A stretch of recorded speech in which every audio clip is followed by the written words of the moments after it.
everyone. Thank you for coming back to my channel, and in my last video we talked about author names or pen names, and I explained about my own strategy, how I choose pen names and author names, and I told you that my strategy was a little bit different from some of the other strategies that people are using. Mainly what people do is they choose different pen names for different niches, and very often they also include keywords in those pen names. So if they choose a coloring book for nurses niche, for example, they might call their pen name Nurses Coloring Books or something like that. I don't do that because, as I explained in the last video, Amazon doesn't like it anymore when people use keywords in their author names, and also because I find it very hard to keep track of so many pen names.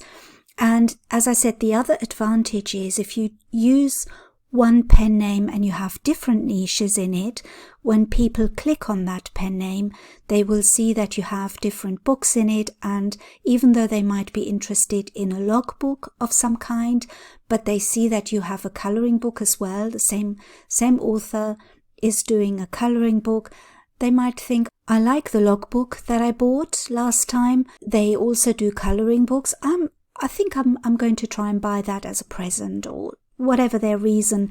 They may look at your other books and buy something else, because when someone has bought a logbook, unless they're buying it repeatedly, they're not going to be in the market for another logbook. So it just broadens your possibilities of making sales. That's the way I look at it. Other people have different strategies, so you have to find your own way of doing it. But this is how I do it, and I thought I'd let you know and see if you maybe want to try the same way. It's working for me. So I don't have too many pen names because I only have about 4 or 5 for all of my books, and that is fine. That is enough. I will make some more. What I usually do is I use pen names that sound like names, that sound like people. And sometimes I use pen names that don't sound like people, but they sound like companies. Like, for example, you could call one of your pen names your surname and then publishing, or your surname and press, or that kind of thing, rather than putting keywords in, rather than calling them coloring books or journals or notebooks. You know, you can make it sound more professional. You can make it sound like a brand or like a company without using keywords, because I find that keywords in the author name don't really make too much difference. Use your keywords in your titles, in your subtitles, and in the back end, the 7 spaces that you get in the back end. Your author name is better kept as a company name or as a person's name. And Amazon will prefer that, and I can just see that in future Amazon are going to stop letting people have niches or keywords in their author name altogether. They're already starting to ask people to change their author names. So just because I like to avoid problems rather than fix them, that's how I do it from now on. And it's working. I'm not getting any less sales from it. So that's one way of doing it. And where can you find pen names? Well, pen names are all around you, really, because you could use your own name, you could use a friend's first name and another friend's second name, or you can look at television, you can look at fictional stories and call your pen names the name of a fictional character, or maybe change the first name and the second name so that you don't run the risk of misinterpretation, because Amazon doesn't like it if you use something that's already out there that people recognize, and it could be misleading. So for example, don't call your author name something like, I don't know, Donald Duck or Mickey Mouse, because those are already well-known names. They're probably trademarked, so I'm sure they're trademarked.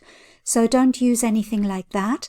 But you can you can swap things around. So for example, if you have a friend that's called Mike Smith and another friend that's called John Thompson, make your pen name maybe Mike Thompson, something like that. You find names everywhere and just mix and match them.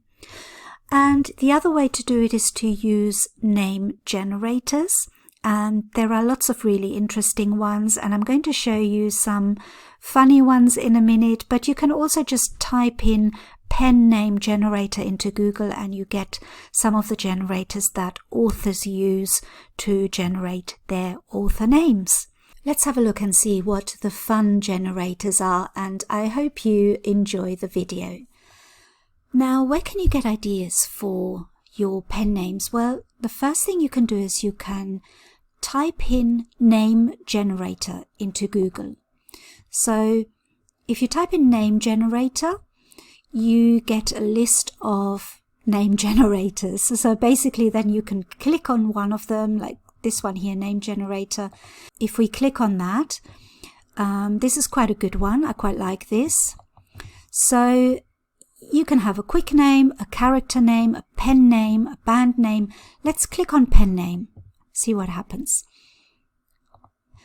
And it says here, you've written something terrific, but what should you call yourself? You need a pen name and you need it fast. And then when you fill all this out, you can get suggestions, and then you can click on write me some pen names. So you get a lot of suggestions for pen names. Some of them are quite good. Some of them, they're a little bit too serious, I think. But, you know, you can get some ideas. And I think a lot of writers actually use these things. There is quite a funny one, which is the Wu-Tang name generator. And one famous person who got his name through this is Childish Gambino. If you don't know who he is, look it up on Google. And he found his name using this Wu-Tang Clan generator. So you put in your name and you choose whatever language you want. You can put in any name. So I'm putting in my name, and then you click on Woomy, and my name that has been generated is called Night Visual. I don't know. It's not great, but you know, you can get some ideas. It's quite funny. Let's type in Angelina Jolie, just to see. I've not tried this before. Let's have a look. Panthera Wandering. Now that could be a good name, or you could change it a little bit as well. Anyway, this is just to show you that there are some fun ways of creating names. There's a really good site which is called behindthename.com. So this is quite interesting. I have to be careful that I don't waste too much time on these sites and I stop producing books, because I find this fascinating.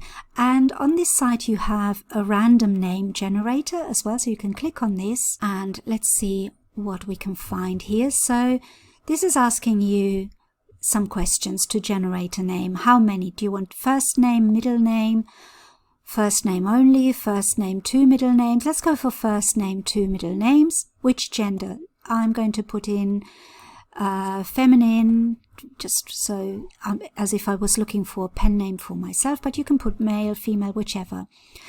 Surname, we want a random surname. Do we want to generate a life story? Yeah, let's try that. That might be interesting. Avoid rare names and avoid diminutives. So let's have a look. And then you can also pick something that, you know, if say you're writing a fantasy novel, you could click on one of these. Let's type in English, so you know, so that we can get an English sounding name, but you could choose any of these names. That would be quite interesting actually. And then let's generate a name. Callista Garnet Rhonda Lund. And she's feminine, she's a lady, she's an elderly adult, so they decided this is an elderly sounding name. She's American from Montana, so they generated a whole life history, and She speaks English. She's 77. They even generated a birthday for her. So if you want to create an author central page, you have all the details here. This is amazing. Who cares about the blood type? But, you know, death date, they've decided it will be, they can look into the future. Okay, so it's a bit of fun, but you never know, you might be able to create some names.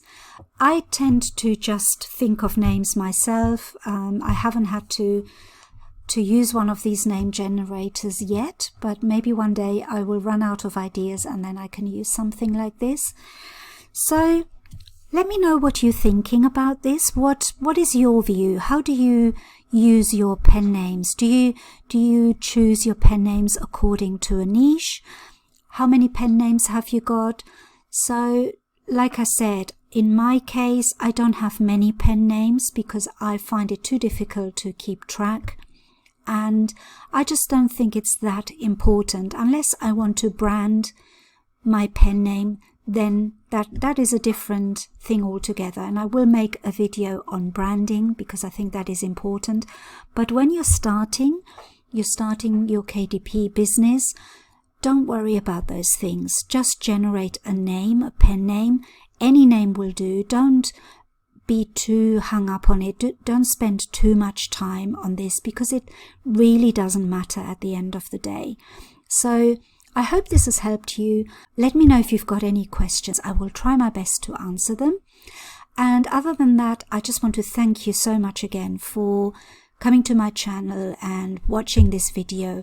And if you haven't subscribed yet, please subscribe. It really helps me a lot.